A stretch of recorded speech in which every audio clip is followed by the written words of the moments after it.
Hello viewers, आज हम लोग इस लेक्चर में कवर करेंगे section number 23 of Hindu adoption and maintenance act को। लास्ट के लेक्चर तक हम लोगों ने कवर कर लिया था सेक्शन नंबर 22 को, जहां तक हम लोग समझ चुके हैं कि कौन पर्सन है जो एंटाइटल है इस एक्ट के अंडर मेंटेनेंस पाने के लिए और कौन पर्सन है जो उन्हें मेंटेन करेंगे, मतलब कौन पर्सन जो लाइबल है उन्हें मेंटेन करने के लिए। यहाँ तक हमें समझ में आ गया था कि दो ग्रुप तैयार हो रहे हैं। एक जो ग्रुप तैयार हो रहा है वो पर्सनल ऑब्लिगेशन वाला है, मतलब कुछ पर्सन ऐसे हैं जो कुछ पर्सन्स के ऊपर पर्सनली ड्यूटी एक बना रहे हैं कि आप लोग की ये पर्सनल ड्यूटी कि हमें मेंटेन करिए। तो जैसे वो वाइफ और चाइल्ड और जो एज पेरेंट्स आते हैं, ऐसे ये लोग जो है मिलके एक पर्सनल ड्यूटी बना रहे हैं, किसी के ऊपर पर्सनल बाउंडेशन डाल रहे हैं कि आप लोग जो है पर्सनली लाइबल है हमारे लिए। दूसरी कैटेगरी बन रही थी डिपेंडेंट्स की। तो ये दो कैटेगरी तैयार हो गई। अब इसके बाद हमें करना क्या है, हमें अब अमाउंट पे करना है। तो अमाउंट पे करेंगे कैसे, कितना अमाउंट दिया जाना चाहिए, ये सब चीज़ें तय करेगा सेक्शन नंबर 23। तो डायरेक्टली मूव करते हैं सेक्शन नंबर 23 के ऊपर और देखते हैं बेयर एक्ट के प्रोविजन क्या कहते हैं। जब बात आती है सेक्शन नंबर 23 की, तो ये जब स्टार्ट हो रहा है तो इसका पहला ही पॉइंट, ये टोटली पहली तो 3 क्लॉजेस में डिवाइडेड है, और जो इसका पहला पॉइंट है, जो पहला क्लॉज बात कर रहा है, वो सीधा सीधा कह रहा है कि कोई भी क्राइटेरिया ऐसा नहीं है जो आप तय कर लेंगे, कोई भी मैथमेटिकल कैलकुलेशन ऐसी नहीं है कि आप तय कर लेंगे कि कौन पर्सन कितना एंटाइटल है मेंटेनेंस पाने के लिए और कौन पर्सन कितना लाइबल है किसी को मेंटेन करने के लिए। सीधा सीधा यहाँ बोल रहा है कि कोई भी मेंटेनेंस कितना दिया जाना है ये कोर्ट के डिस्क्रिशन पे होगा। अब ये डिस्क्रिशन जो आ रहा है मतलब कोर्ट के विवेक पे होगा, कोर्ट तय करेगी अपने आप से समझ बूझ के, ठीक है, सारी चीज़ों को ध्यान में रखेगी। अब वो ध्यान में रखने वाली कौन सी चीज़ होगी, वो ध्यान में रखने वाली होंगी क्लॉज 2 और क्लॉज 3। क्लॉज 2 की बातें और क्लॉज 3 की बातों को ग्राउंड बनाते हुए, ध्यान में रखते हुए, कंसीडर करते हुए वो एक अपना जो है पूरा ग्राफ तैयार करेगी और फिर अपना ड्रॉ करेगी डिस्क्रिशन को, उसी के अकॉर्डिंग जो है फिर मेंटेनेंस लागू करेगी। तो ये जो उनका डिस्क्रिशन है, क्या वो किसी बिना सोचे समझे बना लेंगे या हवा बना लेंगे, उनके ऊपर इतनी पावर है। तो जो डिस्क्रिशन भी होता है ना, वो अपने आप में लीगल डिस्क्रिशन होता है। कहीं भी वो ऐसा कुछ डिस्क्रिशन नहीं यूज कर सकते, ऐसा विवेक या ऐसी अपनी बुद्धि यूज नहीं कर सकते जो लॉ के पैरामीटर से बाहर जाके वो बना रहे हो। वो सब चीज जो होगी जो लीगली एक पैरामीटर के अंदर होगी, लीगल दायरे के अंदर रहते हुए अपना डिस्क्रिशन जो है ड्रॉ करेंगे। तो ये तो बात हो गई पहले पॉइंट की। इसके बाद इसके जो दो क्लॉज है, एक सेकंड और एक थर्ड। सेकंड वाला बात करता है उन लोगों की जो पर्सनली ऑब्लिगेशन के अंडर आ रहे हैं, मतलब कोई पर्सन जो उनको पर्सनली मेंटेन करेगा, पर्सनली बाउंड है। जैसे वाइफ की जब बात आएगी और चाइल्ड की बात आएगी और एज्ड और इन्फर्म पेरेंट्स की बात आएगी, तो वहां पे आ जाते हैं क्लॉज 2। और जब डिपेंडेंट्स की बात आएगी तो वहां पे आ जाते हैं क्लॉज 3। तो देखते हैं कि जो क्लॉज 2 की बात है वो क्या क्या कह रहा है। तो जब क्लॉज 2 की बात आती है तो वहां पर जो हम लोग पहला पॉइंट देखते हैं वो बात करता है position and status of the parties की। Position and status of the parties word ही डिनोट कर रहा है कि दोनों पार्टी की बात होगी। दोनों पार्टी मतलब एक जो क्लेम कर रही है और एक जिससे क्लेम किया जा रहा है, दोनों का स्टेटस देखा जाएगा कि वो अपने आप में कितने कैपेबल हैं और वो जो क्लेम कर रहे हैं वो कितने इनकैपेबल हैं, उनकी कितनी इनकैपेसिटी, उनको कितने की जरूरत है, ये सब चीज जो है कि स्टेटस डिसाइड करेगा। और स्टेटस में सामने वाले के कितने मीन्स हैं, कितने सोर्स ऑफ इनकम है, ये सब चीज मिलकर जो है उसका स्टेटस डिसाइड करेगी। दूसरा आ रहा है रीजनेबल वांट वाला पॉइंट, मतलब कोई भी जो क्लेमेंट होगा, जो क्लेम कर रहा है मेंटेनेंस, वो एक रीजनेबल डिमांड जो है करेगा सामने वाले से। ऐसा नहीं कि कुछ भी मांग रहा है, एरोप्लेन मांग रहा है या कुछ भी कह रहा है कि हमको घूमना है तो बस भाई हेलीकॉप्टर से ही जाएंगे, हम पैदल नहीं जाएंगे। दूसरी चीज जो रीजनेबल वांट वाला आ रहा है, जो रीजनेबल डिमांड की जा रही है, सीधा सीधा ये सेक्शन कह रहा है कि भैया आप डिमांड करिएगा तो रीजनेबल करिएगा, बेमतलब की डिमांड मत रखिएगा।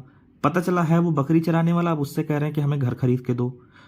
पता चला उसका खुद रहने की जगह नहीं है, आप कह रहे हैं कि हमें एक जो है 5 स्टार होटल में कमरा बुक करके दो। तो ये सारी चीजें ऐसी अनरीजनेबल डिमांड नहीं होगी।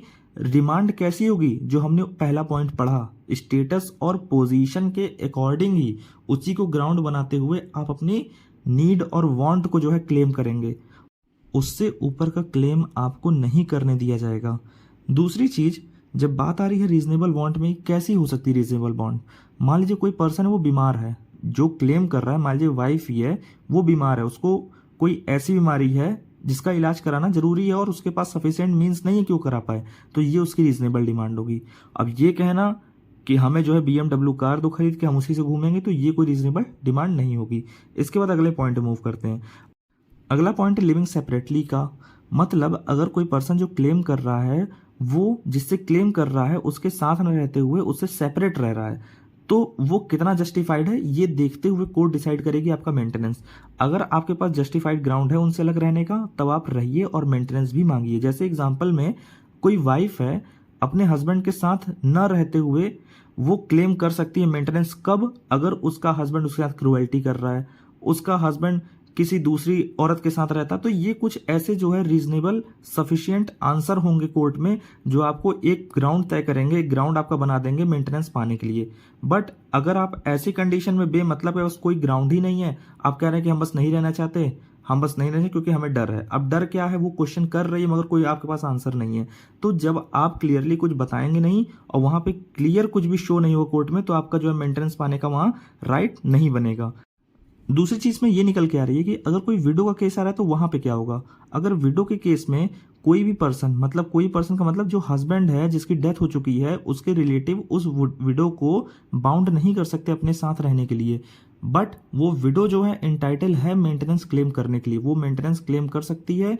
और अगर सामने वाली पार्टी के पास अगर सफिशिएंट मीन्स होंगे, जो भी लॉ में क्राइटेरिया बताया गया वो अगर फुलफिल हो रहा होगा, तो वो सभी जो है बाउंड होंगे उसको मेंटेन करने के लिए भी। अगर वो या तो कोई प्रॉपर्टी भी क्लेम करे तो उस प्रॉपर्टी में भी वो हिस्सा लेगी। तो ये रूल हो जाते हैं विडो को लेके। अगला पॉइंट आता है क्लेमेंट की प्रॉपर्टी और उसकी अगर कोई खुद की कोई अर्निंग है या कोई अदर सोर्स है जहां से उसके पास इनकम आ रही हो, तो ये सारी चीजें भी एक ग्राउंड बनेंगी मेंटेनेंस डिसाइड करने में। बात आ रही है जब प्रॉपर्टी और अर्निंग को लेके, प्रॉपर्टी और अर्निंग किसी पर्सन की कितनी है या है कि नहीं है, ये चीज अपने आप में क्वेश्चन ऑफ फैक्ट है। इसे कोई भी कोर्ट पहले से प्रिज्यूम करके नहीं चलेगी। यहाँ पे आपको एविडेंसेस देने पड़ेंगे कि हाँ इनके पास ये नौकरी है, या ये यहाँ पे काम करते हैं, या इनके पास ये प्रॉपर्टी है जहां से इनकी अर्निंग है, यहां से इनके लगातार पैसे आते रहते हैं। तो ये सब चीजें जो है प्रिजम्पशन पे नहीं चलेगा, आपको यहाँ पे फैक्ट है तो ये चीज शो करना पड़ेगा कुछ ना कुछ एविडेंसेस दे के या बता के।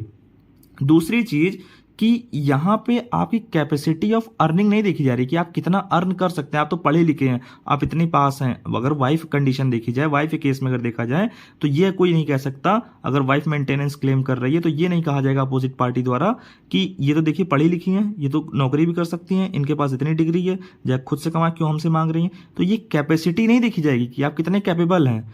यहाँ पे ये देखा जाएगा कि आपके पास सोर्सेज मौजूद हैं कि नहीं, आपको कहीं से पैसा आ रहा है कि नहीं। अगर नहीं आ रहा है तो सामने वाली पार्टी जो है बाउंड होगी देने के लिए। इसी में कुलभूषण वर्सेस राजकुमारी का एक केस आता है जो कि 1971 का है। यहाँ पे सुप्रीम कोर्ट में ये क्वेश्चन उठता है कि अगर कोई वाइफ है जो अपने फादर से एक प्रॉपर्टी भी पा रही है, और दूसरी चीज उसके फादर उसको मंथली जो है 250 रुपए, क्योंकि ये 1971 का केस है तो 250 रुपए बहुत बड़ा अमाउंट होता था उस टाइम पे। अगर मंथली अलाउंस 250 रुपए दे रहे हैं तो क्या वो उसकी इनकम में आएगा कि नहीं आएगा। तो वहां पे कोर्ट कहती है कि जो 250 रुपए जो आप बता रहे हैं वो तो सिर्फ लाइफ टाइम तक है, क्योंकि जब तक उनके फादर जीवित रहेंगे उन्होंने तब तक के देने के लिए कहा था। तो वहां पे बोले ये तो एक सम है, अमाउंट है, जिससे इसका तो कोई क्लियरेंस ही नहीं है कि ये वाइफ को कब तक मेंटेन करेगा। मान लीजिए कल फादर की डेथ हो जाए तो वहीं पे खत्म हो जाएगा। यहाँ पे इसकी तो कोई क्लैरिटी है ही नहीं ना, ये तो अपने आप में एक अनसर्टेन अमाउंट है, ये कभी भी खत्म हो सकता है। ये तो लड़की के मतलब वाइफ के एज के ऊपर तो नहीं डिपेंड है ना, वाइफ की लाइफ टाइम तक तो है नहीं, तो क्योंकि ये उसके फादर की लाइफ टाइम तक है, तो ये इसको हम बस एक छोटा अमाउंट मान के चलेंगे जो उसको एज अ अलाउंस या गिफ्ट या जो भी आप जो कह लीजिए उसके रूप में दिया जा रहा है। तो ये कोई लाइफ टाइम तक है नहीं, तो इसको हम नहीं मानेंगे। हाँ, बट अगर कोई प्रॉपर्टी है और तो उसको हम मेंटेनेंस देते टाइम जो है कंसीडर करेंगे। ये सारी चीज हो गई। दूसरी चीज इसमें ये भी देखा जाएगा कितने क्लेमेंट हैं, मतलब कौन कौन लोग भैया उस पर्सन से अकेले कितने लोग जो है मेंटेनेंस मांग रहे हैं। पता चला बेटा भी मांग रहा है, पता चला उसके बूढ़े माँ बाप है, उनको ही मेंटेन करना, तो ये सब भी एक ग्राउंड बनेगा मेंटेनेंस देते टाइम। अब इसके बाद आते हैं क्लॉज 3 के ऊपर। क्लॉज 3 बात कर रहा है डिपेंडेंस की। डिपेंडेंस के केस में सबसे पहले 2-3 चीज देखी जाएगी। जैसे पहली बात कर रहा है कि कोई भी जो पर्सन मरा है, मतलब कोई डिपेंडेंट कौन था, जो किसी पर्सन के ऊपर पहले किसी से मेंटेनेंस पा रहा था, तो जिससे मेंटेनेंस पा रहा था वो तो मर गया।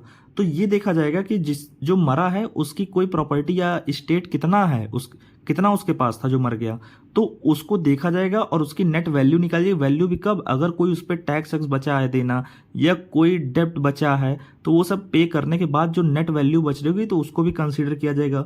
दूसरी चीज, अगर कोई उस पर्सन ने अगर विल बना रखी है तो विल में अगर कुछ कहा है तो उस चीज को भी कंसीडर किया जाएगा। दूसरी चीज यहाँ पे ये भी देखा जाएगा कि उस डिपेंडेंट के जिससे वो मेंटेनेंस पा रहा था पहले, उससे उसके रिलेशन कैसे थे, पास्ट रिलेशंस को देखा जाएगा, ये भी कंसीडर किया जाएगा मेंटेनेंस देते टाइम।